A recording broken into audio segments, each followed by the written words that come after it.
എല്ലാവർക്കും ടുഡേ ന്യൂസിലേക്ക് സ്വാഗതം. ഒന്ന് ഇളകാൻ പോലും ആകാതെ വെന്റിലേറ്ററിൽ 6 മാസം പ്രായമുള്ള ഇമ്രാന് വേണ്ടതും 18 കോടിയുടെ മരുന്ന്.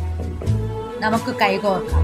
കേരളത്തിന്റെ കനിവ് കാത്ത് ഒരു കുരുന്നുകൂടി. മലപ്പുറം പെരിന്തൽമണ്ണ സ്വദേശി ആരിഫിന്റെ മകൻ ഇമ്രാനാണ് കനിവ് തേടുന്നത്. കണ്ണൂർ മാട്ടൂലിലെ മുഹമ്മദിനെ പോലെ സ്പൈനർ മസ്കുലർ അട്രോഫി ബാധിതനായ ഇമ്രാനും ഒരു ഡോസ് മരുന്നിന് വേണ്ടത് 18 കോടി രൂപയാണ്. 6 മാസമാണ് ഇമ്രാന്റെ പ്രായം. കഴിഞ്ഞ 3 മാസമായി വേദന തിന്ന് കോഴിക്കോട് മാതൃശിശു സംരക്ഷണ കേന്ദ്രത്തിൽ ഒന്ന് ഇളകാൻ പോലും ആകാതെ വെന്റിലേറ്ററിലാണ് ഇമ്രാന്റെ ജീവിതം. ലോകത്തിലെ ഏറ്റവും വില കൂടിയ ജീവൻ രക്ഷാ മരുന്നായ 18 കോടി രൂപയുടെ മരുന്ന് തന്നെയാണ് ഇമ്രാനും വേണ്ടത്. രോഗം സങ്കീർണമാക്കുന്നത് ഇമ്രാന്റെ മരണത്തിലേക്കോ ചലനശേഷി നഷ്ടപ്പെടുന്നതിലേക്കോ നയിക്കും. ഒന്ന് കരയാൻ പോലും ആകാതെ ഓരോ ആളുകളിലും പ്രതീക്ഷ അർപ്പിച്ച് കരയുകയാണ് ഇമ്രാന്റെ കുടുംബം. കണ്ണൂരിലെ മുഹമ്മദിനെ പോലെ ഇമ്രാനെയും നമുക്ക് ചേർത്ത് പിടിക്കും എന്ന പ്രതീക്ഷയുണ്ട്.